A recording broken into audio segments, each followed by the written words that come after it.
And I think what happened to me when I look back on it is that's when I lost my innocence. My grandmother would take care of us. And my grandmother wouldn't allow us to go anywhere outside of the yard. In the Navy, basically what we did was we smoked weed all day, and part of the rite of passage was to drink. So every young man needed to learn how to drink. I felt obligated to learn how to drink. But it was almost like I denied that I was drinking because I thought alcoholics were losers. And I just smoked weed and drank, and then, of course, sniffed cocaine. So I took the survival course, and I lived out in the desert, and I learned how to, start fires with sticks, catch fish with your hands. I hope I never have to do any of that. Oh my God, it was great. But when you're on your own, you've got to take the hits and you've got to make the corrections, and you're the one that's responsible. Green lights and blue skies are on their way. Yeah, they're on their way.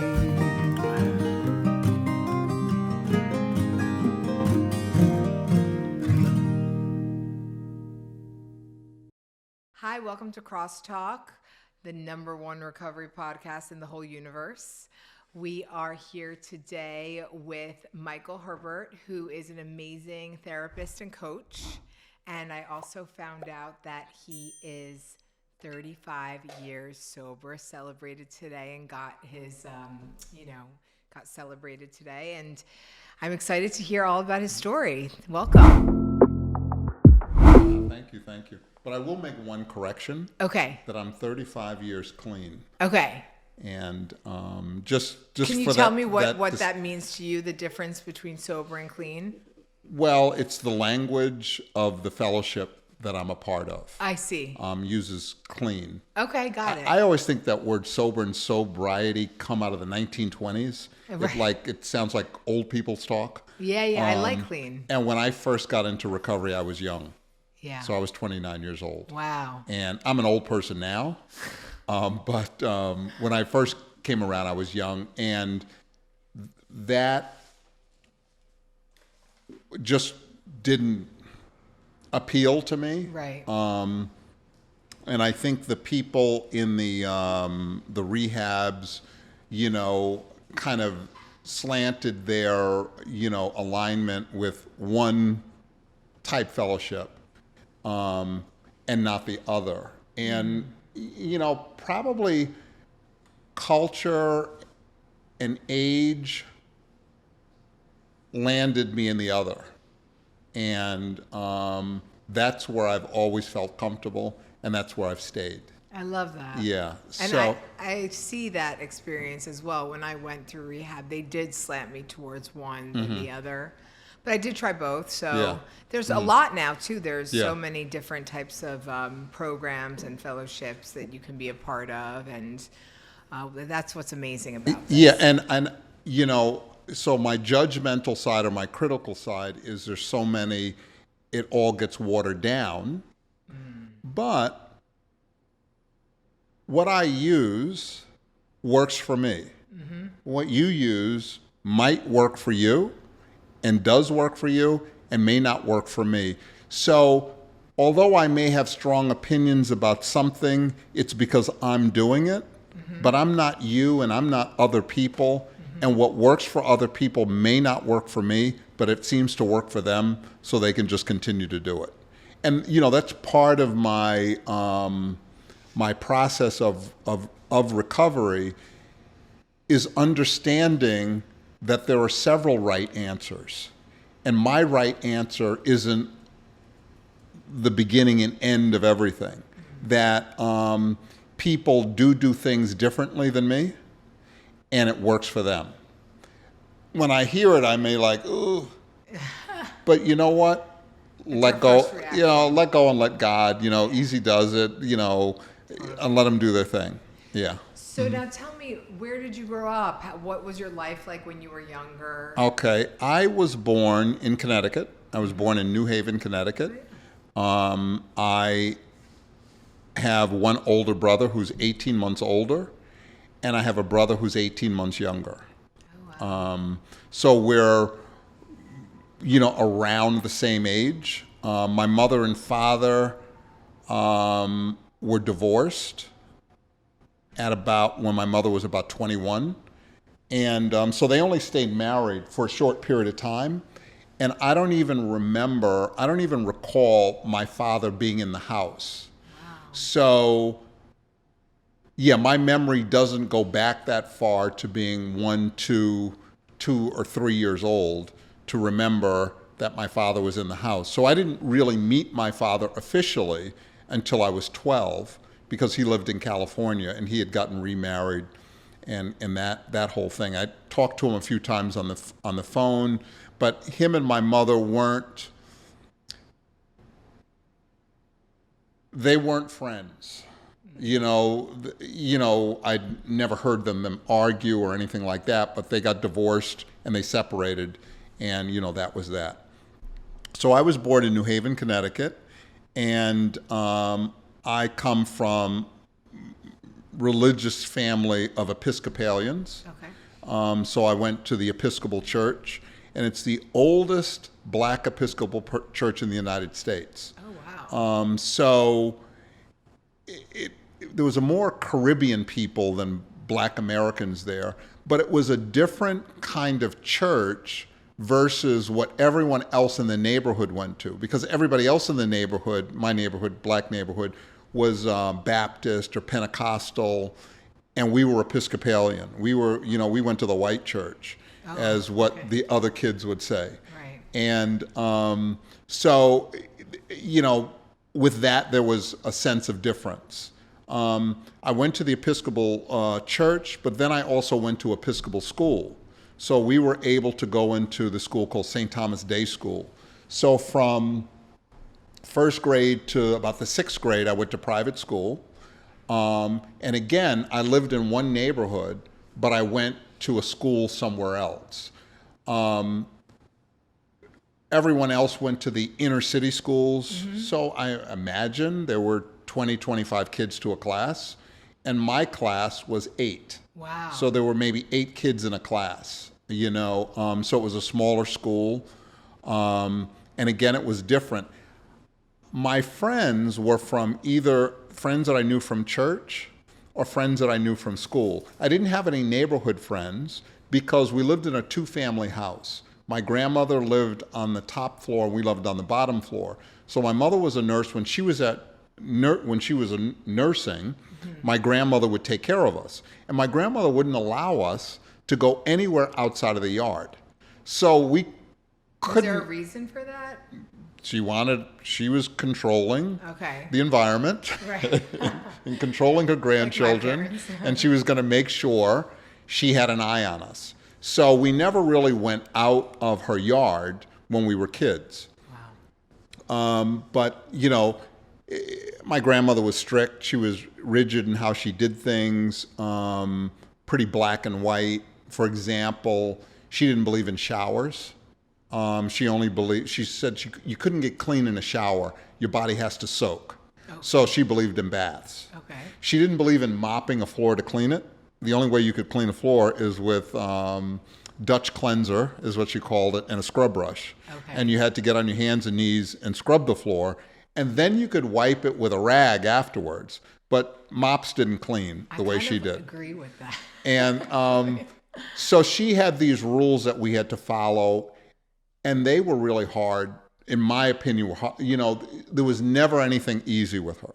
There was always a procedure to it.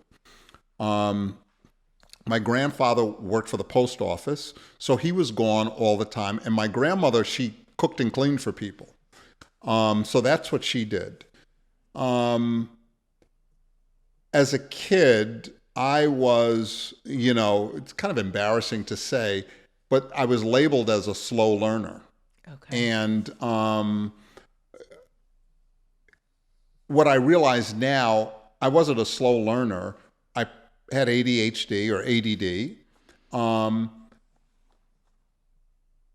I was in a fantasy most of the time. I was a daydreamer. So I'm thinking of other things and just not paying attention. I think they thought I was deaf at one point, okay. because when people would call my name, I wouldn't answer. Well, because I was daydreaming and thinking about something. So, I really enjoyed the school that I went to. It was, the teachers were good. The kids were good. I never got good grades. I think the best I got was a C. And eventually after that, we went to public school. So from 6th grade on, I went to public school. So you went from a class of like 8 people to a class of 25 people. 25 people. And I also have ADHD. I call it ADD because it wasn't ADHD when I was diagnosed, but that's hard, right? To be in a class with a lot more students. It was hard. It was terrifying. It was all of these kids, and they, you start to realize that people have stuff going on in their lives and in their families that I didn't know about all of these problems that people had. And I think what happened to me when I look back on it is that's when I lost my innocence, when I went from private school to public school. It was a tough transition, but I'm like a chameleon. I can adjust to anything. I used to, I lived out in the desert of Utah, and the environment, the only thing, our goal was food, water, and shelter. So I gave up my great apartment, my great car, moved to Utah. It took about a day and a half to adjust to it, and I was able to adjust to it. So I adjusted to this new environment of school, but in that adjustment, I had to put on a front. And so I had to cover up my fears and present as okay all the time. Although probably inside of me as a kid, if I can look back at it, I was scared most of the time in everything that I did. But you can't let people know you're scared, so you just go on and do. And I wasn't a tough guy. I was more of the comedian. Okay. So I kept people laughing, I kept people joking, and this is how I could keep people at a distance. Right. And I had a smart mouth, and I could easily embarrass someone. I was also easily embarrassed. So I know I needed to keep a distance from people because I didn't want anybody to embarrass me about anything. Yeah. So I don't consider myself at that time as having close friends. Okay. I don't know if it was the 6th grade or the 7th grade that I was introduced to marijuana. No, you know what I was introduced to first was cigarettes. Okay, me too. And, I had said when I started smoking cigarettes, I'm going to smoke cigarettes till I'm an old man. And I also realized when I started smoking cigarettes, I didn't like smoking cigarettes. I had to adjust to smoking cigarettes. So you have to smoke for about a week before you can tolerate it. And once you start to tolerate it, then you can do it. And we used to, because we were kids, we couldn't buy cigarettes. Our friends would get them from their parents, and they would bring them down. And then if they couldn't get them from their parents, what we would do is there were a lot of apartment buildings, and we would just go in the ashtrays and take the butts. Oh, yeah. And, it's so disgusting to think about that now, but that's what we used to do as kids, is steal the butts. School for me, in 6th, 7th, and 8th grade was tough. I just didn't get it. Every classroom, it felt like torture when they're trying to. There was something about the way that I was taught. I didn't feel like I learned. And they didn't teach me in a way that was conducive for learning, at least from my learning style. So I struggled through school. I always barely made it with D's. One year in the 7th grade, I had stayed back because I couldn't take I had got suspended for something, and I couldn't take the final exam, so my grades weren't good enough to pass me. So they kept me back a year. Did that impact like your friendships? Don't you move on in 8th grade? No, it was in 7th grade. 7th, sorry. I was supposed to move on to 8th grade. What impacted me, now I'm in the grade of my younger brother. So me and my younger brother are now in the same grade. And that was embarrassing. That was like, I don't want to be in the same grade with my younger brother. And all of my friends had moved on to the next grade. So that was difficult for me. But in the 8th grade, what happened in the 8th grade? Eventually I got to the 8th grade, And then going into the 9th grade, my mother got married, and we moved from New Haven to Windsor, Connecticut. Okay. And then I went to Windsor High School. I graduated from Windsor High School, and I graduated. What am I going to do with my life? Well, I get a job, or I can go to college. Well, I don't want to go to college because I'm not smart enough for college, and I don't want to get a job because I don't want to work. So what am I going to do? Well, I'm going to join the Navy. Okay. Because there wasn't a war. And I was so naive. I figured, you'll just join the Navy and you just do nothing until you get out. So I joined the Navy and went through boot camp, went through A school, and then found myself in Roosevelt Roads, Puerto Rico. And I worked as a firefighter and worked on crash and rescue. As a part of the Navy? As a part of the Navy. Okay. So when planes came in, you're basically waiting for a crash. If there's a crash, you got to put the fire out. Got it. So you always had a fire truck ready. So I was on that fire truck. So I was a fireman in the Navy. And in the Navy, basically what we did was we smoked weed all day. And part of the rite of passage was to drink. So every young man needed to learn how to drink. I felt obligated to learn how to drink. So that's where I really learned how to drink, but I didn't like alcohol. I thought people that drank were losers and they were bums. So I didn't identify with alcohol drinking, although I always drank and I always got drunk. But it was almost like I denied that I was drinking because I thought alcoholics were losers. Right. And I just smoked weed and drank and then, of course, sniffed cocaine. This was during the disco time. Of course. And so what year is this approximately? This is 1978. Okay. This was during disco, and there was the owner of the club that was on the base would get me cocaine. And so I did cocaine on the weekends. I smoked weed throughout the week, and then I drank in the evenings. In Puerto Rico, 2 times when I was in Puerto Rico, I got busted for drugs. They gave me 30 days extra duty. They fined me, and then they lowered my rank 1 time. So I had a drug problem, and I didn't realize it. But what they would do is they would remove you from society, so to speak, and you'd be in restriction or in these other barracks. So they would take the drugs and alcohol away from you, almost detox you. So I didn't know anything about rehab. I didn't know anything about detox. I didn't know anything about anything. So I stopped using for that 30-day period and then started up again. Eventually, I left Puerto Rico and went on an aircraft carrier. And I don't know how I meet these people, but I met these people in San Diego. And this guy said, we have these parties on Friday. Would you like to come? And I said, sure. He said, but you got to have $100, because we get high. I said, okay, I'll have $100. So you had to bring $100 to these parties. And back then, that's kind of a lot of money, That right? was a lot of money, yeah. 1978, $100, And I would get to the house, and it was this guy and one other person. What kind of party is this, So what we were doing, this is when I learned to freebase. And so what they would do is they would cook up cocaine and we would smoke it.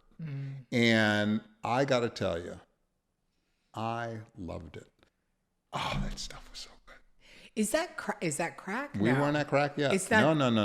You get the powder cocaine, you mix it in with baking soda, and you cook it around in water, and then it turns into a hard rock. Okay. You break up the rock, you put it in the stem or the little glass pipe. You light it up with, we dip a cotton swab from a hanger in alcohol, light it with that, and then smoke it. And it reminded me, the head rush that I would get was just like when I was a kid. When we were in 6th grade, what we would stand by the highway and slide down on cardboard boxes. And we would just have kids have fun. We'd slide down, climb up, slide down. But when we got down, what we would do was have a guy breathe in 10 times, hold your breath, and a guy would come behind you and squeeze your chest. and you would just pass out. Okay. And it was like, oh, God. And I got to tell you, I think that was my first drug. That feeling of complete lightheadedness was the exact same feeling I got when I smoked cocaine. So just like being completely outside yourself. Just completely out. Yeah. Kind of like dizzy, and there was a feeling in my brain that felt really good. Yeah. And you would just pass out, and then you'd wake up. And so we did this cocaine thing, but again, with the cocaine, I was on a ship. I was on an aircraft carrier.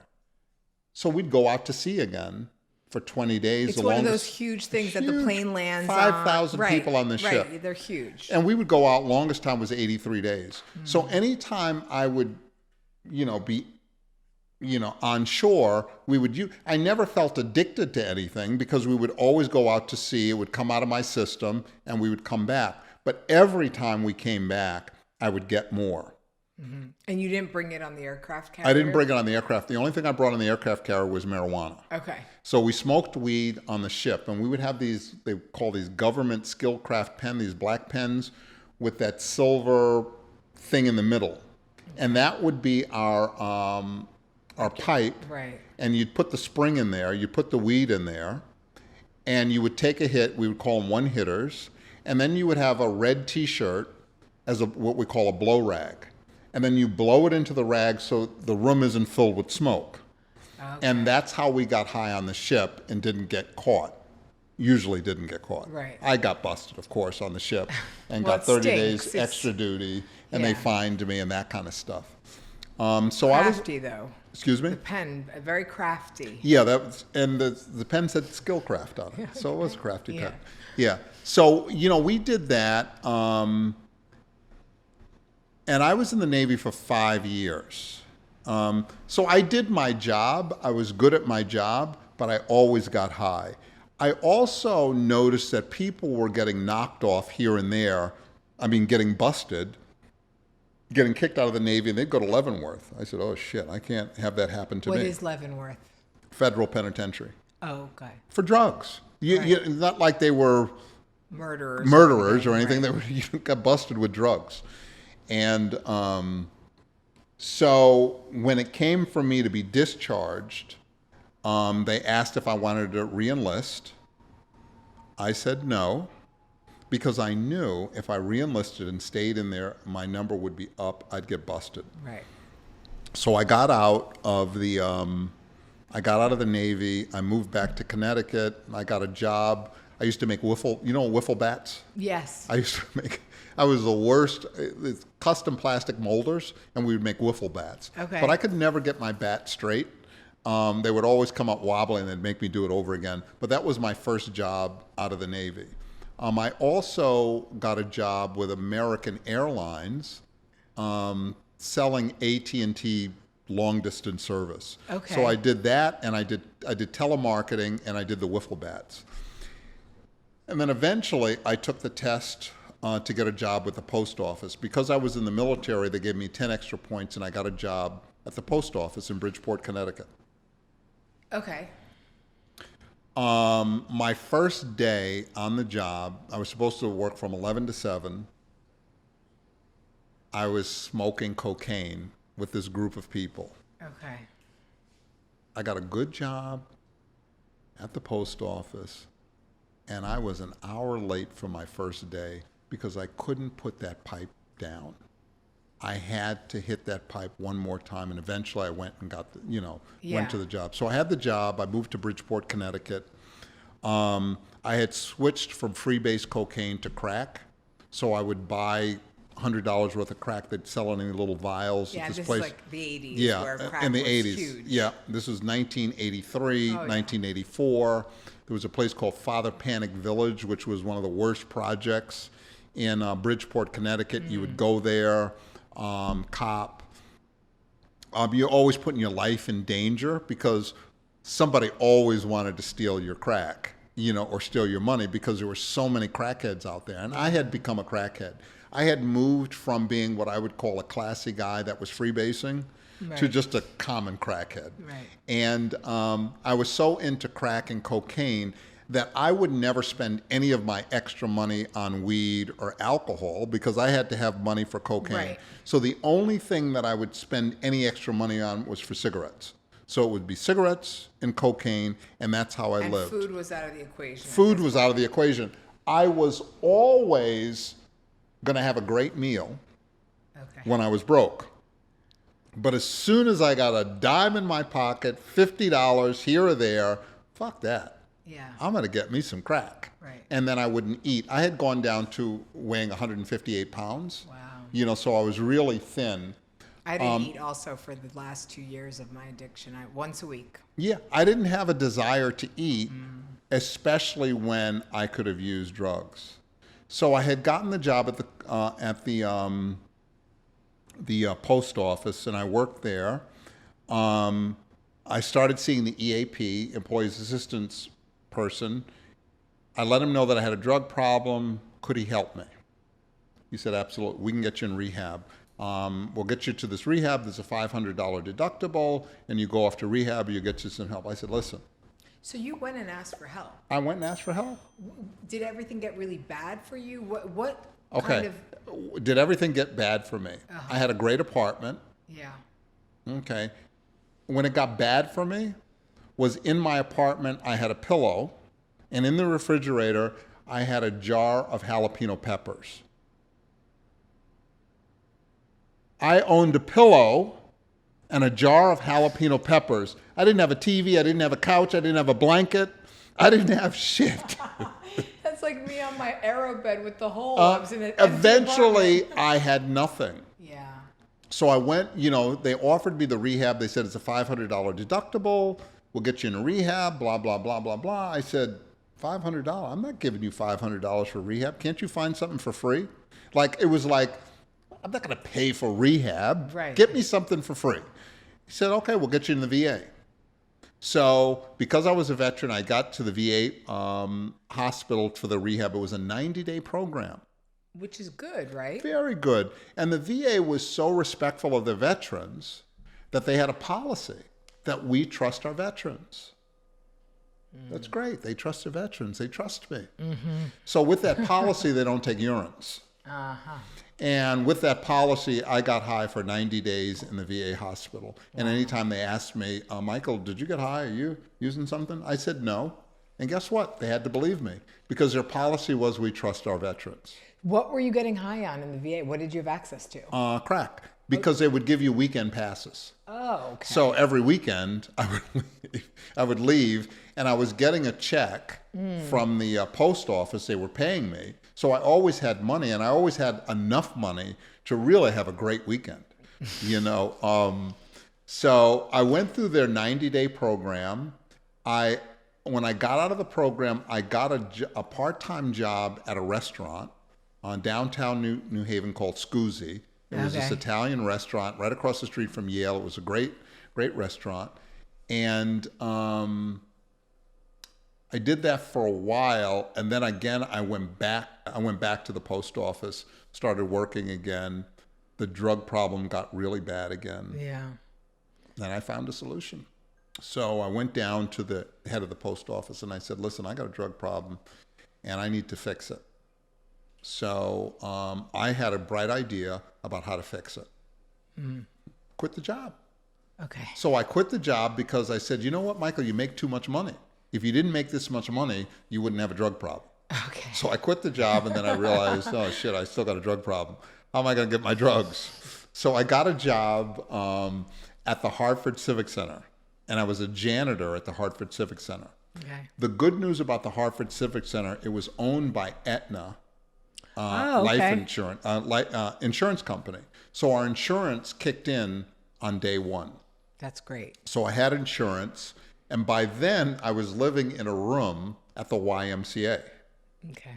And I'm still smoking crack, and then I came up with a plan. How can I have extra money for crack? Well, you pay the YMCA by the week. How about when I get paid on Thursday, I take all of my stuff out of the YMCA and bring it to a friend's house. I'll smoke crack Thursday night, Friday night, Saturday night, Sunday night, and then check back in money Monday, and then I've saved for these 3 days. My thinking is so flawed. I don't understand how addiction works, because addiction takes all of your money. Right. And you don't have money to move back in. Right. So when I went back the Monday, they said, well, you can't come back here. You don't have any money. I said, well, what about my stuff? Well, it's in storage, and once you pay us the money, so they had your number. We can, we'll give you your stuff. And I said, oh, shit. And so I had gotten locked out of my room. And so what I did was, there was a homeless shelter in downtown Hartford. And I went there, and they let me stay there. And I said, you know, I had a drug problem. They let me stay there, blah, blah, blah. You know, and they steal your things in homeless shelters. I didn't have anything to steal. Oh, you didn't have. I didn't have anything to steal. Okay. Because it was all at the YMCA, because they locked it up. The only thing I had is my dirty ass clothes that I had on. So and at this point, is this rock bottom for you? Well, I don't know what a rock bottom is, because I know it certainly could have gotten worse. Oh, right. But I was at a bottom. And I had been smoking crack for about 4 days. I was filthy dirty. I remember I had a white hoodie on, and it was so dirty. And I didn't realize the condition I was in until I walked past a glass window and I saw my reflection, and I didn't recognize who I was. Wow. I mean, I was down to 158 pounds. So I got into the shelter. And you're tall. I'm tall. I'm with all of these homeless people. And I'm like, you know, what am I doing with these people, right? And so I'm going to go take a shower. And I said to the guy, listen, I can't take a shower. He said, why can't you take a shower? I said, I don't have any shower shoes. He said, okay, just take a shower. I said, there's been a bunch of homeless people in this shower. What am I going to take a shower and, you know, after these homeless people? My thinking was so distorted, so outrageous. Like you were better than everyone. I had been on a run for 4 days. I was filthy dirty. And prior to that, I was living in a room in a YMCA. So it wasn't like I was at the Hilton or the Four Seasons. I was, Right. you know, I was living in this shitty room at the YMCA. Yeah, that YMCA in Hartford was a decent YMCA. Right.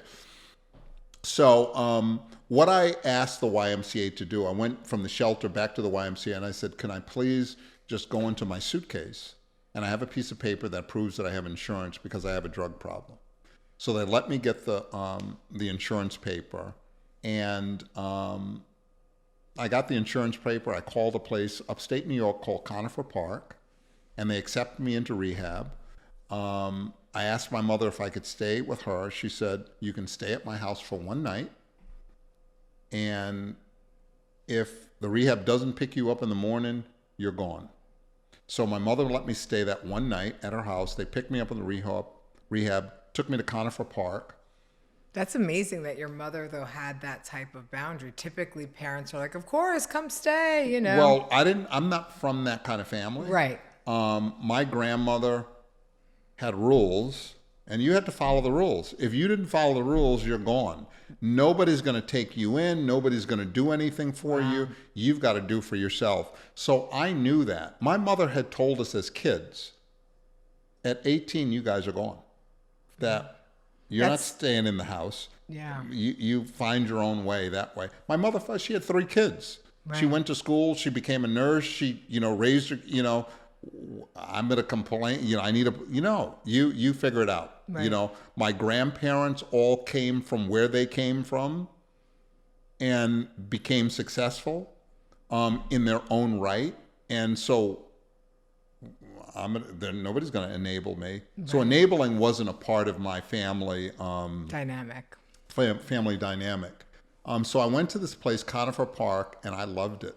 At that time, Conifer Park, it's still around, but then it was the largest facility of its kind in the United States. I think it was a 231-bed facility. Wow. And it was owned by Avon Corporation. So Avon Cosmetic, they put a lot into it. They had good food. They had, everything was just great. And I loved it. It was the best. They had maid service. They cleaned up everything. You got to eat what you wanted as much as you wanted. I learned about recovery, what it was. Although when I was at the VA, they sent me to meetings. And like I had said earlier, they sent me to the old man meetings, that old man fellowship that I could not relate to those people. Right. And plus they were drunks. And I always looked at drunks as losers. Right. What am I, be around a bunch of drunken losers? Where's some people like me, you know? So in Conifer Park, there was a guy that came in from the fellowship that I belonged to, who did not look like me, didn't sound like me, his experience wasn't like me, but on a feelings level, he was just like me. Right. And that's when I heard the message of recovery. That's the first time I heard it. I didn't really know what recovery was, even though I had gone to meetings before and I had been in a rehab. I didn't know what recovery was. And it took me years to find out what real recovery was. So I went to the 30-day program. I completed the 30-day program. They said, Michael, you got to go. Oh, but can I extend? No, you got to go. We're a 30-day program, but here's what we can do. We can send you back to Connecticut, get you in a halfway house at an outpatient program, or we can send you to a longer-term program. I said, well, I could go back to being a janitor at the Harvard Civic Center. My brain had started to work again. Right. Like, who? I'm going to be a fucking janitor? Right, and typically at 30 days, you don't really have the grasp on it. There's a more likelihood to relapse, right? Well, that was not a consideration of mine. Okay. It was like, a janitor? Don't Right. you know who I am? I got my grandiosity back. I got my ego back. I got my Michael Herbert, a janitor? Are you kidding? Right. What if somebody sees me? You know what I mean? Like, I could never go back there. So I said, give me the other program. So they sent me to this program in Connecticut. Oh my God. They sent me to a therapeutic community. I did not know what I was getting into. So what does that mean, therapeutic community? These long-term programs that don't necessarily believe in the 12 steps. They're behavioral modification programs. Like I went there like the first day and this guy had a diaper on. You know, he had a diaper on over his pants because he was acting like a baby. Okay. Where I went to rehab, there was a guy who had to carry a pot, like he carried a black kettle, and it's because it was like the pity pot, because he was the victim and he was always complaining. So we had similar, not the diaper, but we had similar things. Let me tell you, they had people scrubbing the floors with toothbrushes. Wow. They had blowaways. A blowaway was, I can't remember if it was a blowaway or this other thing that they did, where you stand and people come in line and just yell at you and just tell you what a... They did that to me. And they, you know, it's just terrible. And most of the people there at this therapeutic community were from the Department of Corrections. So most of them were out of prison. Right. I wasn't out of prison. I'd never been in jail in my life. And, you know, now you've got me in this place with these people, you know. So I was always felt like a level of superiority. Although I wanted to connect with people, but our thinking just wasn't the same, you know. And I had a hard time connecting because I would look at their situation, I would compare and not identify. But the biggest problem I had was with the staff. I thought they were complete idiots. They didn't know what they were doing. I knew what I was doing. All of the staff there, except for one guy, were what we used to call back then textbook junkies, which they weren't people in recovery. They were just people that got degrees that worked in rehabs. Got it. And I said, this place is bullshit. I got to get out of here. Screw this. I'm out of here. And I did that about 5 times. And every time I got to the door, I said to myself, well, where am I going to go? I'd march myself back in and humble myself and go through what you had to go through. They did let me go to 12-step meetings. So I started going to my fellowship. And it gave me a place to talk shit about the rehab, about how pathetic it was and how terrible they were and how they wouldn't let me do what I wanted to do. And you guys are the only ones that understand me. and I took on a commitment. I was the coffee maker.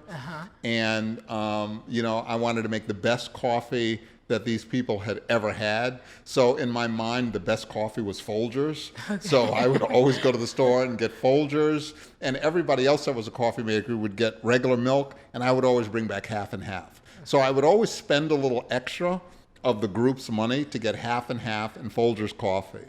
And that kept me going to the meetings pretty regularly. Okay. I did not get a sponsor at first because I didn't want anybody telling me what to do. And I did not do the 12 steps at first because I'm not in it for all of that stuff. Maybe you guys need to do all that extra stuff. I just like the meetings and I like the coffee. Right. And that's what I'm going to do. I'm going to go to the meetings, I'm going to raise my hand, and I'm going to share. And that's what I did. I also decided, I also said that I'm going to probably smoke weed and drink expensive wine after my first year. So I had this plan. I was going to do a year. I was going to do for them, do the 12-step fellowship. I would be there for them for a year, and then I was going to go on and do my own thing. After about 9 months, it hit me. A drug is a drug is a drug. Right. And weed and wine is going to lead me to crack, is what I really want. I would never just start smoking crack. What I would have to do is smoke weed and drink first to lead me to it. And I've seen this so many times just working with people who, we try to do service work, and I work with girls who are just in recovery, and they're like, well, I'm here for opiates. I'm still going to smoke weed. I don't have a problem with weed. I'm like, okay. I in my experience, I've seen a lot of girls come through and try to do that. And, you're never going to get the high you really want. Yeah. And it's, it was like, wow. That's a great revelation. I mean, it's to like, have. I get it. That's what they were talking about. Because the other thing, in my 12-step fellowship, I was in the first group of crack smokers.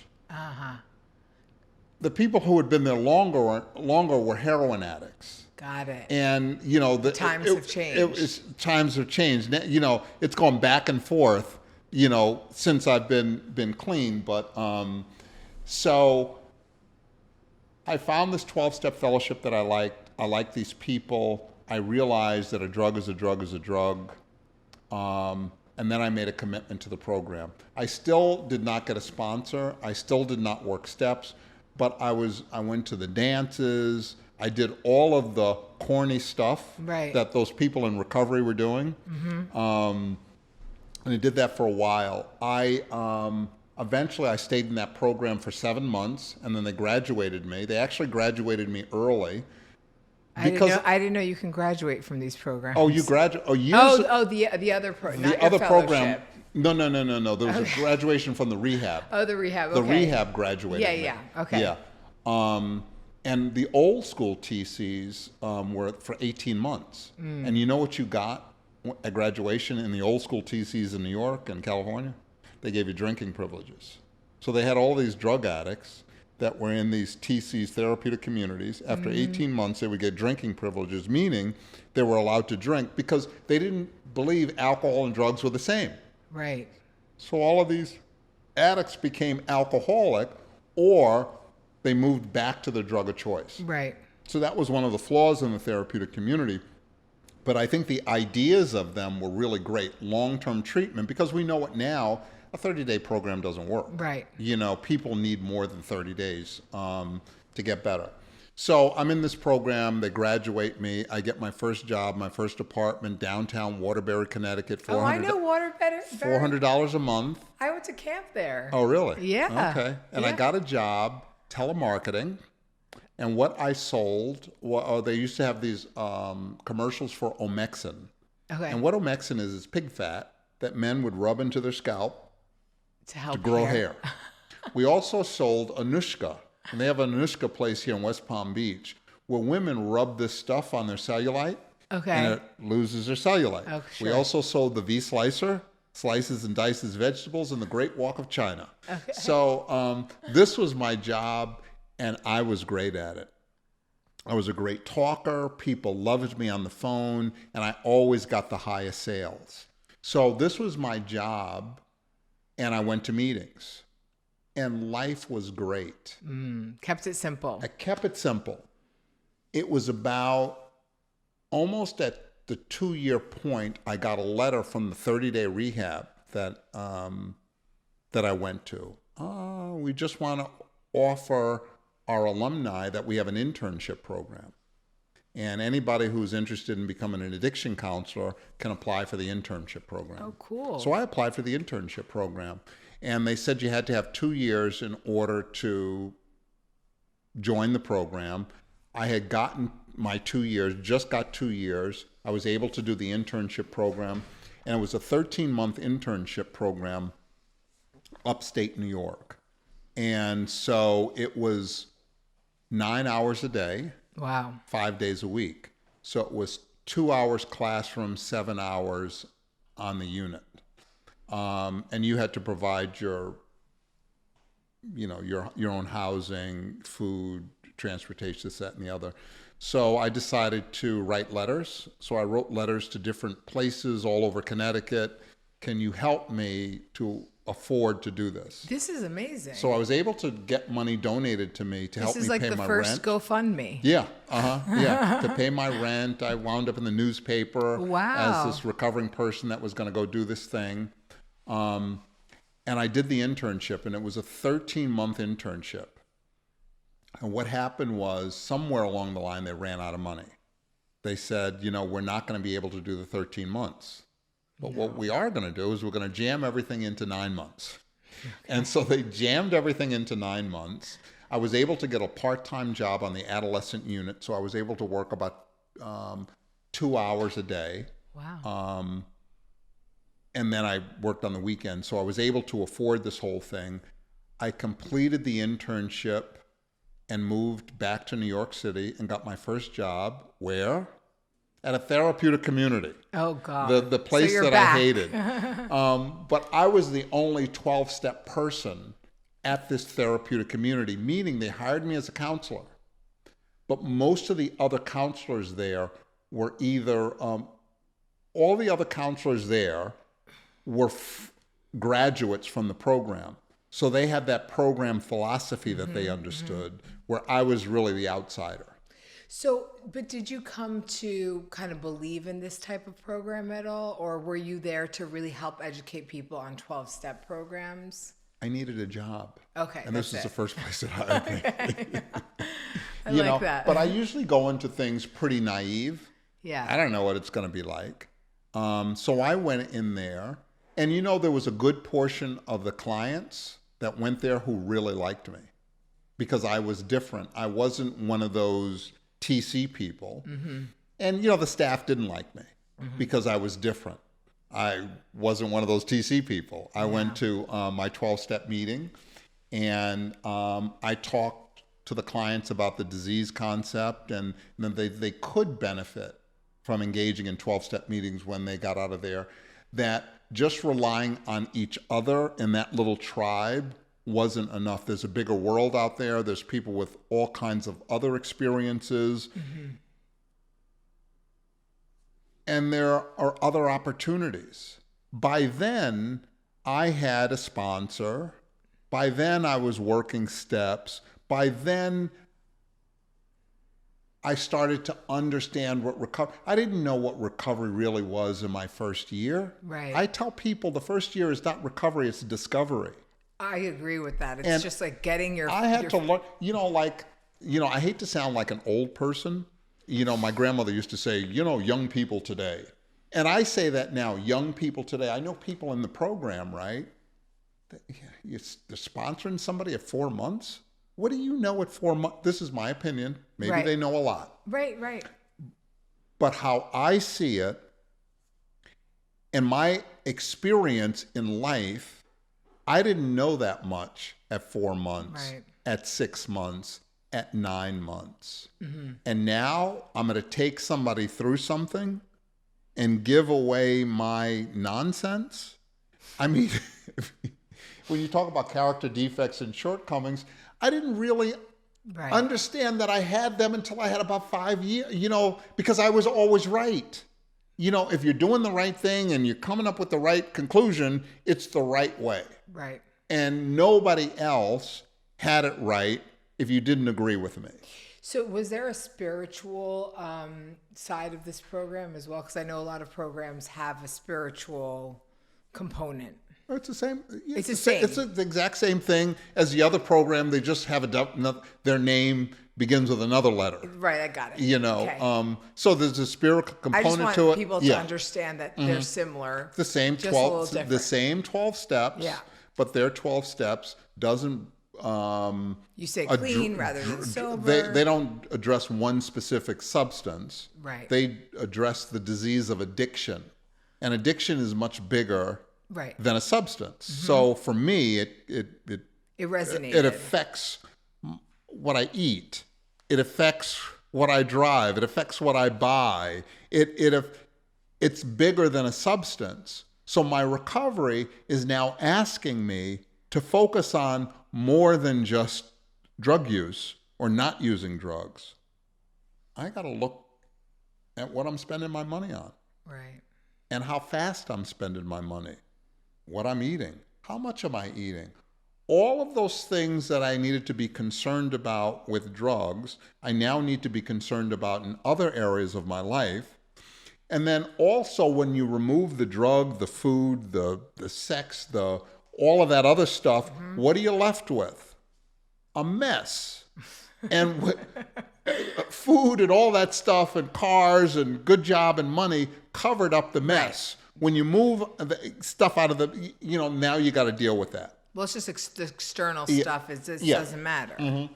So, so the 12 steps, the steps have given me an opportunity to look at myself in a very different way.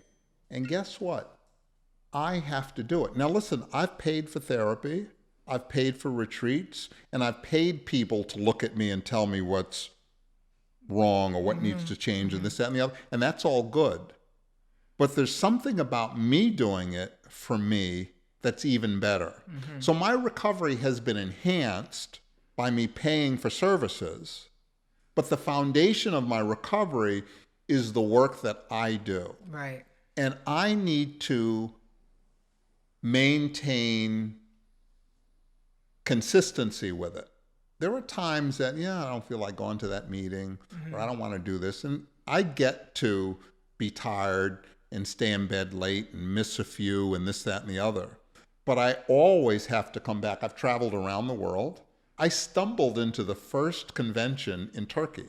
Oh, I'm just walking down the street and these people are in a park and there was just something familiar about what they looked like. Right. Let me go over and see what they're doing. Oh, it's our first convention. Isn't that incredible, though? It is incredible. So I've gone to meetings in Thailand, Kenya. Every Sunday I engage in an online meeting in Ethiopia because they only have one in the whole country. Oh my God. So, millions of people in this country and they have one meeting. Wow. And I'm one of 4 people who are on Zoom at the meeting. So there are 4 people that go to this one meeting of 1 million people. Wow. So anyway, I got a job at the therapeutic community, and I did that for about a little over a year. And I eventually left because I got certified through the state of New York. And when I got certified as an addiction counselor, they didn't want to give me a raise. So I applied for a job. And there was this outpatient program in New York that was opening up. And it was in Manhattan, and I interviewed for it. And I was the first person they hired, this place called Intercare Ltd. Okay. And they were right on 25th Street between Madison and Park. Okay. And I had, my first client there was a lawyer. He was the only client there. It was an intensive outpatient program where we met 3 days a week for 3 hours, and then 1 hour individual. I had to meet this guy 3 days a week for 3 hours. Me and this one guy for 3 hours. What do you talk about for 3 hours? Oh God, you've got to be creative. I can imagine. I think about that all the time. What, 3 hours? And then you have to do an individual with him. you know, and so but that only went on for 2.5 weeks before we got our second person and then third person, and then it grew and grew and grew. Right. But I got to tell you, it was torture. But at least he was interesting because he just screwed up everything and just he didn't realize Do you keep how in touch messed up. with any of these people? Well, I do. As a Oh, matter wow. of fact, the owner, the ex-owner, the two ex-owners I just talked to, and those guys are both sober. Okay. With over 50 years in recovery. Okay. So I talk to them regularly. One of the people that I hired there, she and her husband just came down, and we worked together 25 years ago. Wow. I talked to a guy who I sent to a rehab at Beachcomber 30 years ago. We just, connected over the phone. So I stay in touch with these people That's so cool. I love that. as much as I can. The clients that I've worked with, the staff that I've worked with, and the families. What do you lose by making a phone call and checking in with somebody? Hey, how you doing? I love you told me You know? that, and I really thought about that, and I love that you do that. And and people do appreciate it, just as I appreciate when somebody calls me and check. Hey, Michael, how you doing? I was just calling, thinking about you the other day. Oh, you were thinking about me. I didn't know anybody was thinking about me. And Right, you call it me. feels good. People do that. So I got this job, and it was an amazing job because I was the first person hired. So every time we hired somebody else, it elevated me. But it gave me all of this experience that I worked with doctors, I worked with lawyers, all of the soap operas, all my children, One Life to Live, all those people that, had these problems would come to the office. And it was just a great experience for me. But after about 8 years, I needed to do something else. So at this point, how many years do you have sober? At this point, I got the job in I think I got that job in 1992, and I left it in 1998. Okay. So I had about 9 years sober, working at that job. Okay. Sometimes when I'm relating to work, I use the word sober. Okay. Because the clients always use that word. Understand that, yeah. So I did that for about 8 years in New York, and then I got a job in Texas, and I did business development for this place. So aside from, your dedication to work, and you have a ton of experience and everything, like what is your personal life like at this point? Well, personal life was, what was I doing? In New York, it was, okay. One day I was reading GQ magazine. Okay. Sitting there reading GQ magazine, and this guy is doing this thing out in the Utah in the desert. Oh. And I'm like, well, that's great. I was telling my boss, I said, hey, Bob, what do you think about this? He says, that sounds great. Why don't you do it? I never thought about doing it.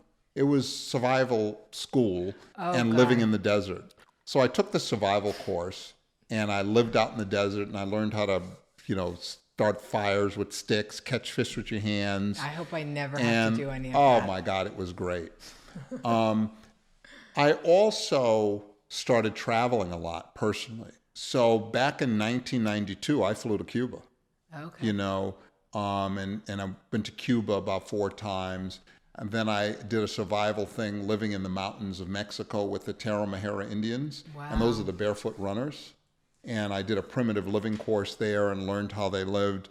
So my personal life and outside of work was really about travel and adventure and doing all the things that I had fantasized about as a kid, but never got to do in life. It was just I was busy using, Right. and I just couldn't find the time to use and do that stuff.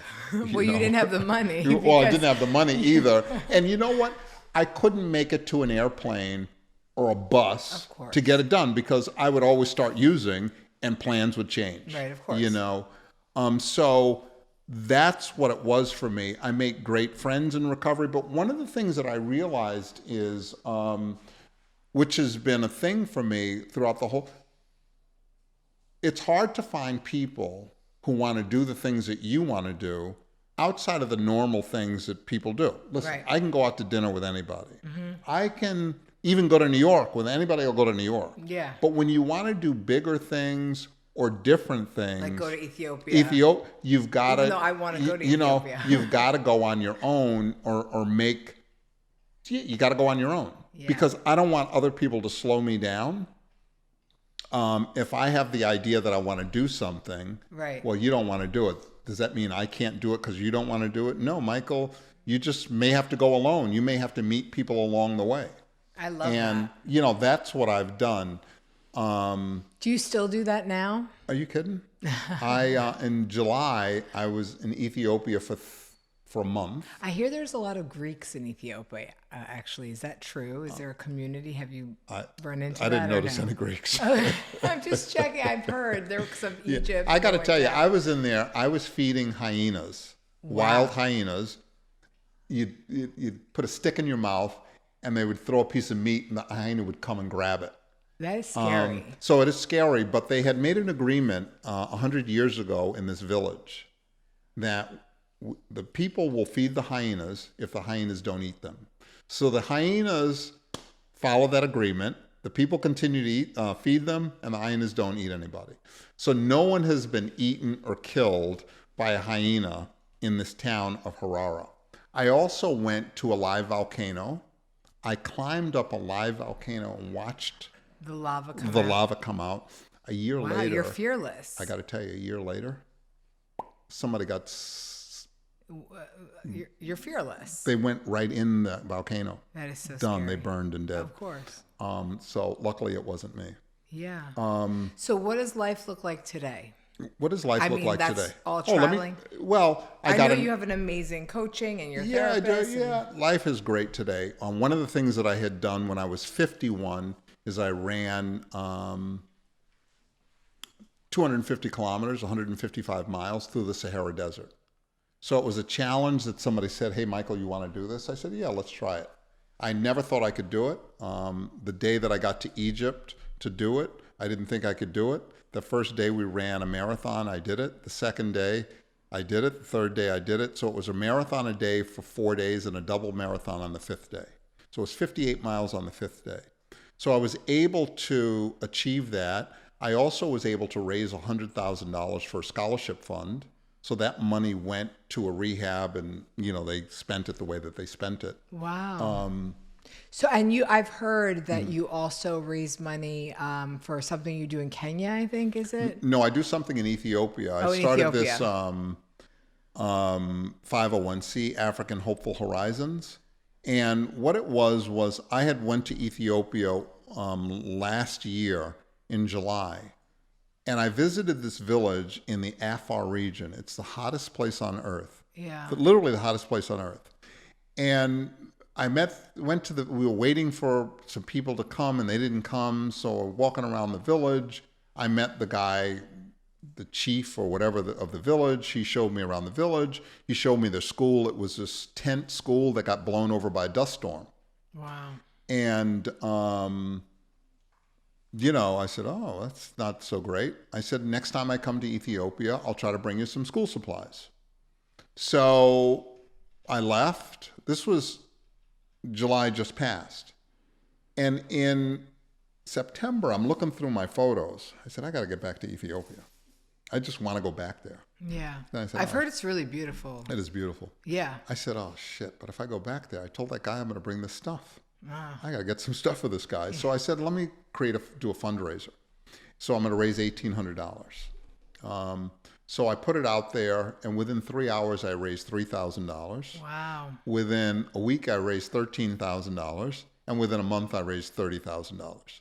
So I said, well, I can't bring $30,000 worth of pens and pencils to Ethiopia. So let me start a 501c. So I started a 501c.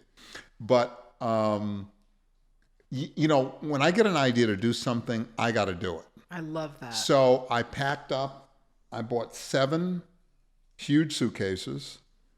Me, myself, and I got on an airplane with 7 huge suitcases. And what's in the suitcases? Supplies? Pens, pencils, calculators, rulers, maps, glue, reading books, Everything. everything. And one particular group of people, and I bought a bunch of mirrors. Well, you say, well, why would you buy these makeup mirrors for these kids? Well, every time we would drive up in our truck, the kids would run to the mirror on the truck and look at themselves. Because they don't have a mirror. They don't have a mirror. That's incredible. They've never seen it. In the Afar region, I'll meet a kid, right, whose grandfather, his father, his son and his grandson, in their lifetime, may never experience ever having a glass of ice water. So this is why I do it. Wow. That's like a whole different gratitude. You know, it's like I have 4 TVs in my house. I can only watch one. What am I doing with so much stuff and they have so little? Yeah. So I've made it my mission to, and listen, I can't save the whole world. Right, of course. But I can save a piece of it. So I found these 3 schools in the remote areas of Ethiopia, and I go out there and I bring them stuff. I'm going to create a food program for them. So at least once a day during the school year, they'll get one nutritious meal. They had came to me with a proposal. Oh, here's what we'd like you to do for X amount of dollars. We'll give the kids a biscuit and tea. I said, are you kidding me? Right. A biscuit and tea? We got to do better than that. So I'm like, I can't give you money to give somebody a biscuit and tea. We got to give them more than that. So I've got to figure out a way to give them a more nutritional lunch and things like that. And that's only one day a year? I'm sorry, I misunderstood. No, this is for every day of the week good. While they're in school. Good, so okay. Monday and Friday, they would get lunch. I love that, okay. So we'd provide lunch for them. So I want to do that. I want to help them get uniforms and build their buildings. And you told me, which I find so amazing, is that you don't use the money from the money raised to buy your plane ticket. Yeah. I love that. Well, listen, you know what? I have a client who can't afford to pay my rates. Right. He's lucky enough to have a father who owns a travel agency. And what they do is they, with the points, pay for my ticket to be there. So I don't know what, it would be a real dilemma for me if my airline wasn't paid for, because I wouldn't want people to donate money and then I spend it for airfare. And I wouldn't want to spend my money for the airfare because it's expensive. Yeah, of course. And you can't do 2 times a year. So I go there. I try to go there twice a year. And what I've done this year is I'm putting together a trip in June. So anybody who wants to go will pay for the trip, and I'm asking them, would they be willing to carry an extra suitcase? So I don't have to pay for the suitcase. I love that. To get there. I want to go. Yeah. June, we're going. June, but be about 8 days. Yeah. Wow. Yeah, it's going to be a great trip. So, that's what I'm doing. I'm also, on some level, rebranding myself. One of the things that in recovery, this is all related to recovery. I have a company called Recovery Guide, and I provide coaching services. But you know what? Recovery Guide doesn't mean anything to anybody. But Michael Herbert does. So now I'm going to start to use my name to help. Because one of the things that I really do believe is that people do need help, and they need long-term help. And rehab is great, but if they're not getting the help that they need outside of rehab is just It's kind of wasted your money. I don't think most people can get what they need leaving rehab and just going to a 12-step fellowship. Here's what people need. They need a 12-step fellowship. They need individual or group therapy. They need diet. They need exercise. They need a spiritual component. And they need medication if they need medication. Right. But the medication needs to be prescribed by somebody who understands addiction. Right, what their needs, yeah. And there's no... You can't read your way into recovery. So you can't just read some book. It's about action. Or write, even doing step work. it is about action. What is the action you're going to take? What is the food that you're putting into yourself? What about your diet? Or, what about your exercise? All of these things are a part of the component. It took me years to meditate because I thought meditation was a waste of time. Oh, I love meditation. I thought it was a waste of time because you weren't doing anything. And that's the point. Yeah. I didn't, it just went right over my head, It takes me to another planet almost, Yeah. the way I meditate. And I love meditation. I love it too. I meditate, I try to do it about 3 times a day. It just is really great for me. Me too. It helps me. I'm Greek, so sometimes I have like a hotter head than others. And in this past 7 years, I don't think I yell anymore that much. Maybe once a year, twice a year. It's incredible. But meditation, I attribute it to meditation. A coworker of mine who, when I was acting out at work, when I almost, got suspended and everything because I was yelling at people, and I wasn't even yelling for me; it was yelling for the office, though. And he said to me, he goes, Irene, you've apologized so many times, and I see you're trying, but it's not really happening for you. And he's like, can I give you some advice? I said, of course, I'll take the advice. He said, every morning I meditate for 10 minutes because I'm like you. I have a hotter head. And it brings me from 20 to like -5, -10. So then I don't get to 20 during the day. I just kind of like get to 5 or 8. And it just like clicked for me. And I was like, okay, I was meditating a minute here, a minute there, and now I do it for longer. And it's like a game changer. Yeah. I use that Calm app. Oh, I use the Insight Timer one. I use Calm and Insight Timer. Okay. And I used to use that British guy. Can't remember what his name is. Okay. But, and I'll do it 3 times in a row because they're 10 minutes each. And it just really just kind of settles me in. And it clears the way for me to do, what I need to do next. I love that. And I just, I'm amazed. I'm like, why didn't I do this a long time ago? But here's the reason why I didn't. I wasn't ready for it. Yeah. It wouldn't have worked. It didn't work because I did try meditation and it just didn't work for me. And now it does. So I find that in recovery, doors will open and my job is to walk through it. Yeah. And when I walk through it, you never know what's going to happen. I had a job I worked for some agency here in Florida for a long time. And I was just going nowhere with them. And is this a nonprofit agency? I don't even want to disclose anything about them. Yes. Okay. But I got fired. Oh, I didn't know that. Oh, I got fired.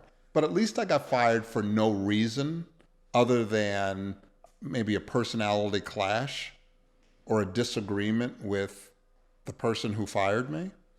And it was the best gift they could have given me because I was really limited there and I didn't feel really appreciated anyway. So it gave me an opportunity to do my own thing. And what I realized when you do your own thing is, Michael, you are responsible for what you do and what you don't do, and you can't blame anybody else. Right. It's easy to blame a boss or a job. Well, they didn't do this or they didn't do that, or whatever. But when you're on your own, you've got to take the hits and you've got to make the corrections, and you're the one that's responsible. So it's leaving there has given me an opportunity to take more responsibility for my life. I'll be 65 this year. Wow, you look great. And I'm just realizing that I'll be 65 this year. I always imagine myself as being younger than I really am. I feel about 12 years younger than I am, and I legitimately feel that every day. I'm like, I don't know if it's maybe that's when I started using heavily, and that's kind of where my brain left off, but I feel that way. And I never observed 60-something years old when I was younger, because I just never imagined it was happening. But now I do observe 70-year-olds. And on some level, I'd like to prepare for where I'm going. Right. But I know the best preparation is for me to stay involved in my 12-step meetings, diet, exercise, spiritual connection. And if I need to take medication for anything, I do it. Yeah. The other thing that I'm realizing is, friends are important, to always have people to bounce things off. There's some things that I, just want to do on my own. But having people that you can rely on. And hold you accountable, Hold you accountable. And I learned this, the first rehab I went, the Conifer Park rehabs, this guy used to say, if there's two people talking and they're both agreeing, that means only one person's thinking. So I need somebody who's not going to agree with me, that's going to help me think and see things in a different way. And I think I've been able to put those kinds of people in my life. I don't need people that are going to brown nose me and agree with everything that I say. Right, I agree. I agree. Yeah. Yeah. Caught yourself. Yeah. Well, you're getting better. At least you're able to see it. Yeah. Right? But I do. I mean, I like putting people in my life that challenge me and they help me see. But I also have people in my life that are on the same path as me, and we both kind of have learned the same lessons through our programs or through our, rehabs or whatever it is we've But done. I got to tell you, I still realize that I can be very defensive. Oh, me too. I'll just, the first time you tell me something, I'm like, yeah. That's my first response. Yeah. I'll go to the bathroom or go back to my little office, and because I work with friends too. And then I'm like, I think you're right. I didn't say this earlier. I probably, what I was doing right before I got here? No. I was picking up my 35-year coin at a meeting. Right. And it was like, wow. I think there was 133 years of recovery. So 133 years of people picked up. So it was a couple of people with 30 years, somebody with 20 years, somebody with 5. The least amount of time was 5 years.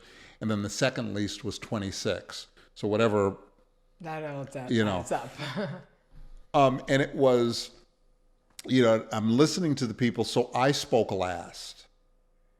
And I said, oh, God, boy, these people are really pulling at the hearts. They're saying all the good stuff. I'm just going to be a dud, How doubtful is that? I constantly compare myself with others. And I had to really tell myself when I got up there that I don't, you guys have your stories and I have my story. And I need to claim my space right now because I've been doing this for 35 years. So I've done something right. Even if it's just not picking up.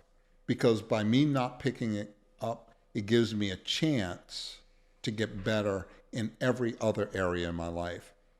And I feel like my recovery has been slow in a lot of areas, but it's slow and steady. And I keep getting better despite what I think, despite what else is going on in the world. I'm amazed at some of the insights I get because I say to myself, I should have known this 20 years ago. How come I'm just getting it now? Like even growing up, my older brother got in a lot of trouble and my younger brother was just hard to deal with. So I was the good kid. So my job was to keep peace in the family, not cause any trouble, make the family look good, and just be a giver and kind and nice and this, that, and the other. And I realized just about 3 weeks ago that I've been practicing that for a really long time, being a good person in this, and that screwed me over good. When I think about, because I do compare myself with other people, why is this person making so much money? Why this person? I think about that all the time. Well, when they've screwed people over or done bad things or they're scamming people, I'm like, why is it? But I don't even think they're scamming people. What it is I have been so conscious of not wanting you to think I'm scamming you that I charge you less. Right. And I just want to be good. I'm going to be a good person. Okay, you don't have to do, And there's a people-pleasing quality to that. There's an approval-seeking quality to that. And then there's also that part of me that says, well, I worked on that a long time ago. How come I'm just finding out I'm still doing it? Mm-hmm. Well, I've been fooled by the fact that I've been successful in some areas, and that success has gotten in the way of me understanding deeper the areas that I need to grow in. That success is great, but Michael, there's still a lot more work to do. And that's why I can appreciate, my times that I go into therapy, along with my 12-step meetings and that fellowship, because those people at the meetings actually give me more than the person I pay for. But sometimes I just want to pay somebody to listen to me. Yeah, you know what I mean? Yeah. And I feel like I'm taking up their time. They're going to give me 50 minutes of their time for this amount of money. You're not taking up they want you to take up Yeah, their time. That's what they want. Yeah, yeah. Can I ask you something? Sure. How did you? So you mentioned that it was basically kind of hard for you to know your own worth and to be comfortable with that and to charge what you felt was worth your time. How did you break that? Like, how did you get out of that? Well, on some level, it's been really simple. So let's say I charged $100 an hour, and I'm sitting with you week, and I'm charging all these people $100 an hour, and then I'm starting to get resentful. I'm sitting with this guy every week. He's really busted my chops around me helping him, and he wants more and this, that, and the other. I should be charging him more. But now I can't charge him more because I only said it was $100. But the next guy that comes in, you're $125. The next one is $150. And eventually what it was I got so, at times would get resentful that I'm sitting here with these people and they clearly can afford more. Why am I charging less? Mm-hmm. And I'm not, it's this idea that I'm trying to be fair, but I'm screwing myself over. Yeah.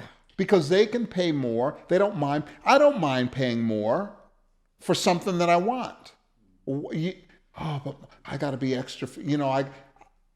It is approval-seeking, people-pleasing behavior that I still have to work on. So there might be someone who sees that as an example, you doing that, charging more, and say they're new into the game, right? Mm-hmm. Whatever it is that you're charging more for, and they don't really have the experience that you have, but they see you doing that, they want to charge more. What do you say to that person who isn't there? Well, listen, I tell them, I don't think you're worth it. You can ask for more money, but I would think you should get some more experience before you start asking for that money. And I'll say straight up, stop being greedy. Why are you so greedy? Why do you have to have so much? There's plenty out there, and you can get it over time. Why don't you learn some stuff and get good at it first, and then charge it, and then it matches. Yeah. That dollar amount matches how good you are at what you're doing. Yeah, well, what things look like now, I'm at a crossroads because I was considering retiring. Mm-hmm. My plan was my lease is up in June. I'm going to just retire in June and just drift off into the sunset. And, one of the things that I thought of was, one of the reasons that I was going to retire was that I felt like I hadn't become as successful as I would have hoped to have been. And I was telling myself, well, Michael, it is what it is. You got as far as you're going and then move on.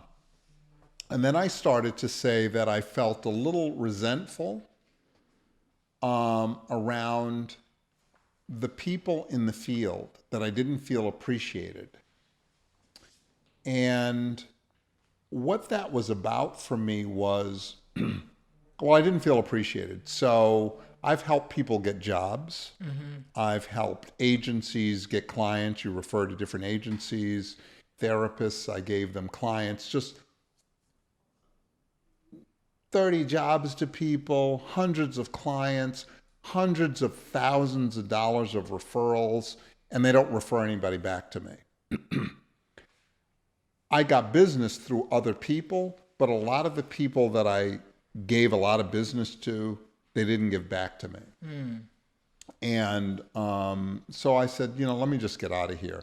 But I said, to be true to myself, I need to challenge some of these people and some of these agencies and ask them why. That's what what I was going to say. I would confront it and be like, I want to know. So there was a girl from New York that I hired, 1992.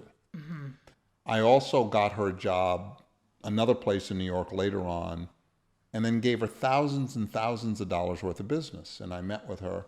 She just happened to be in New York. And I said, I told them the story about retiring and this, that, and the other. And I said, I've known you for 20 years. You've never referred anybody to me. I said, well, I don't have anybody to refer to you. Everybody that comes to me, I see, and I have no need to refer to you. And I said, okay, so I have to take that as an answer. I went to this guy, invited me for coffee. And I normally don't go to coffee with these business development people because what am I going to go to coffee for you for? So you can get business from me. You're going to buy me a $2 cup of coffee so I can give you $30,000, $50,000. So I go to coffee with him just because, I wanted to air how I felt. Oh, I didn't know that. I'm so really sorry, So the agency gives you all the bullshit answer. Right. And then this other guy that just went into private practice, his first month into private practice, I gave him $8,000 worth of business, and continue to, support him, help him out. And I said to him, listen, I've helped you out, this, that, and the other. You've never referred anybody to me. I do a group. You actually cover my group. You don't. Well, Michael, I don't really have anybody to give to you. The only people I have are people that I get from this place or that place. And Michael, why do you need people from me? Everybody knows you. Anywhere I go, when I mention your name, people are talking about you. Why would you need people from me? And what I discovered was, for the longest time, I'm looking for somebody to discover me. I'm looking for somebody to give to me what I can give to myself. I don't need an agency or Joe therapist or this, that, and the other to get me business. That's why I'm kind of rebranding from moving away from Recovery Guide to Michael Herbert, the coach, or Coach Michael Herbert, because I am responsible. This is what I learned early in recovery. I am responsible for my life and my recovery. And I can't allow anybody else or wait for somebody to do something for me, enable me, that I can do for myself. Now, what I'm realizing is the doing for myself is hard work. It is. Websites, all of this stuff that people have to do, I'm not as proficient as what I might do at coaching or counseling or therapy or just speaking. I actually have to do some other stuff.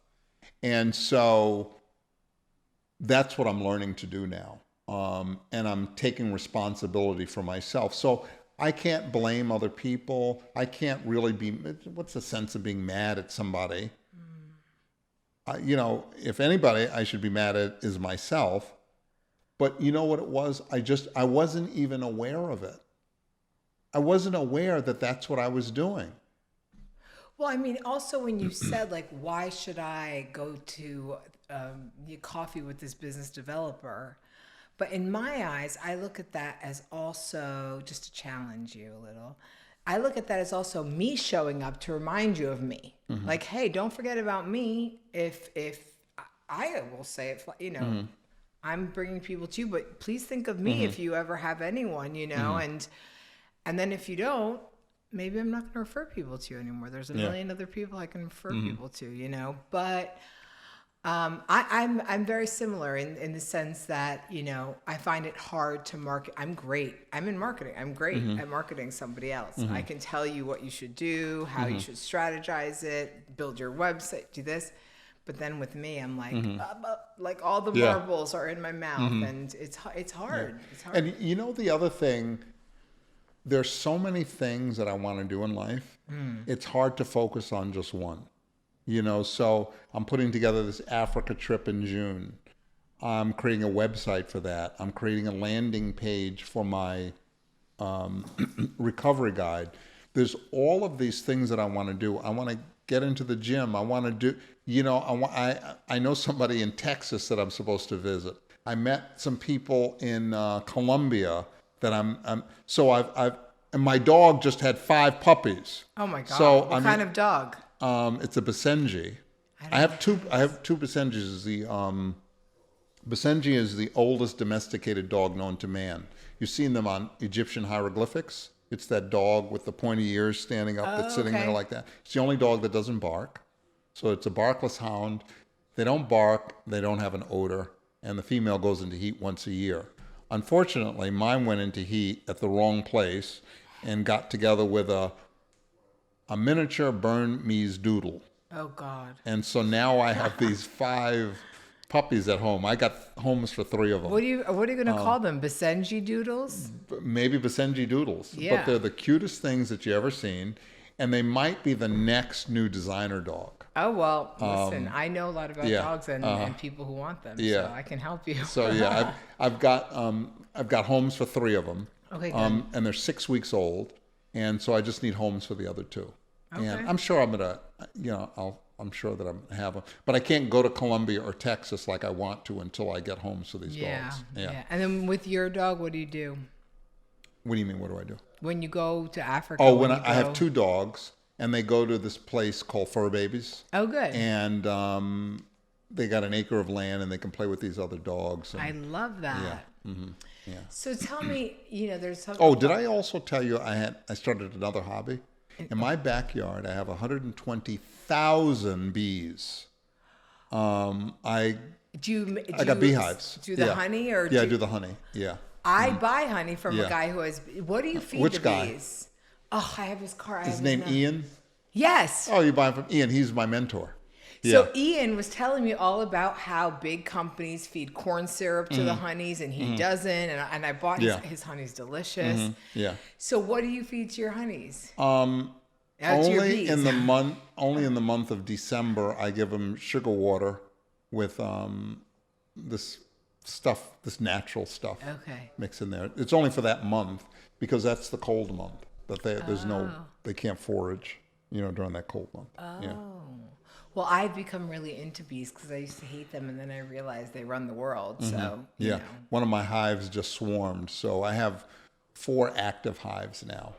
So I got to actually I don't really talk know to what Ian. that means, but maybe we'll talk after. Well, one about hive, the bees. the bees are gone. Oh. There are no more bees in it. So I got to talk to Ian about getting some more bees. He's great. I Yeah. love him. I met him at the market, and I never go. But I will tell you, It's a lot of it's hard for me to be with Ian. This guy talks and talks and talks and talks and talks and talks. He never stops. I know. It's too, like even when he's showing me how to do something, I said, Ian, you just got to stop. My brain, it's too much for my brain. I you know? have his candy, the whole nine. yeah. I like him, but yes, Yeah. he was a big talker, and so am I. So we talked. Yeah. Yeah. So Ian's great. Yeah. So tell me this. We ask everyone, what would you, if you could, speak to your younger self? For me, it's like the 11, 12-year-old girl. For you, it might be that 7th grader that got held back. No, it would be younger. Younger. Okay, what would you, at what age and what would you say? I would probably let my younger self know it's okay, that there's no need to be afraid, that you can be afraid and do it anyway, and just keep doing what's right for you. Yeah, and it would probably be 8, 9, 10 years old. Yeah. Okay. Yeah. I have the ego, but I didn't have the confidence. Got it. And that's what, kind of has kept me back. But it's a great thing to reflect on. And I can look and see my growth. I can look and see where I stumble. And sometimes I don't see stuff, and it's revealed to be later. So I got some great insight right now, but I'll probably learn a little bit more. Well, it's all about the self-awareness and then having the people that don't say I agree. Yeah. Right? And a little mix of all of that. And is there anything else that you want to share with us that we should know about Michael Herbert? Well, Michael Herbert also is thinking about moving to Africa. Where? Ethiopia? So I thought about Rwanda or Ethiopia or Tanzania. Okay, so tell me why. Rwanda is the cleanest country in Africa, Okay. but I'm a little afraid of the person that's in charge has been in charge for a long time. And when they leave, somebody else will be in charge, and I don't know if that'll change things. But I really liked Rwanda. It was clean. Ethiopia, I just find it interesting. And when I tell people about Africa, Ethiopia is the real Africa, how I see it. Because of the diversity in the people, the religion, the different communities and tribes are so different. And Tanzania, I climbed Mount Kilimanjaro. Wow. And I just loved Tanzania, and it just seems so hopeful. Yeah. I like that. I have a friend who, I wonder if you know her. She's from Africa. She came through the treatment center I went to, and she was my roommate.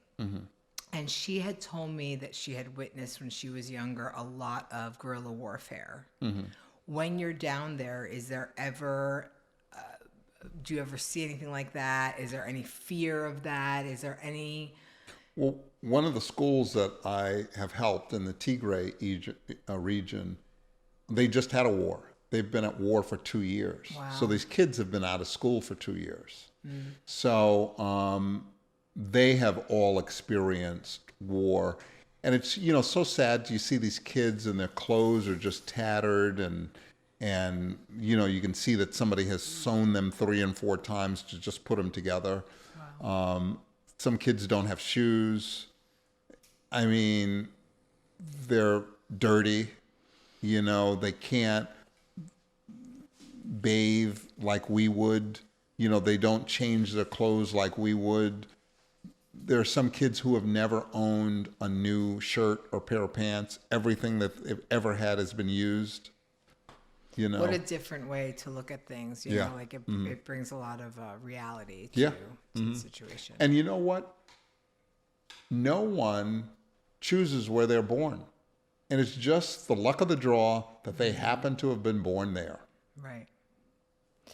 I think it's amazing what you do and that you help those communities. And I would also like to donate what I can. Oh, that'll be great. Yeah.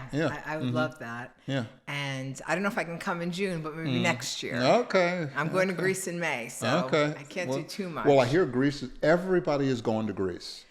I've been going since I was younger because I'm Greek. About 4 years ago, I heard it was really expensive. I know they've lightened up because they realize that people are not going to come. They keep doing that. But everybody goes now. It's a great place. There's a lot to see. There's a lot of different regions and a lot of different personalities, different types of Greeks. So it's a great place. I love it. I got to tell you, and the swimming in Greece is unparalleled. A friend of mine, my old boss, and I can't remember where this restaurant is.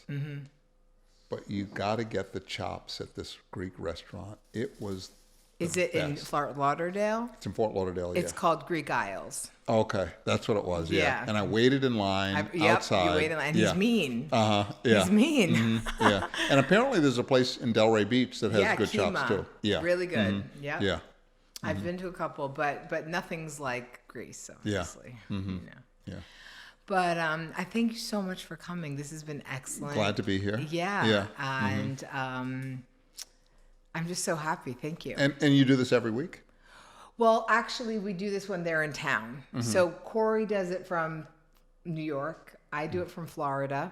But we upload an episode every week. But we do upload an episode every week. Okay. But when they're here, I try to get as much time with Sergio as possible because I've tried to do this set up on my own, and we were in the other room before, and the audio never works right, and I have to ask the people to come back. So Yeah. Okay. I think we need the producer here. Yeah. Are you guys? You guys mind hugging it out just so I can get a? Yeah, we'll go around the. Now we can do this. I think in this room. Are you guys' backs okay? Yeah. 2 hours of sitting down. Oh, thank you so much. Oh, you're welcome. Yeah. This was Thank you. awesome. Yeah. I really appreciate it. Sweet.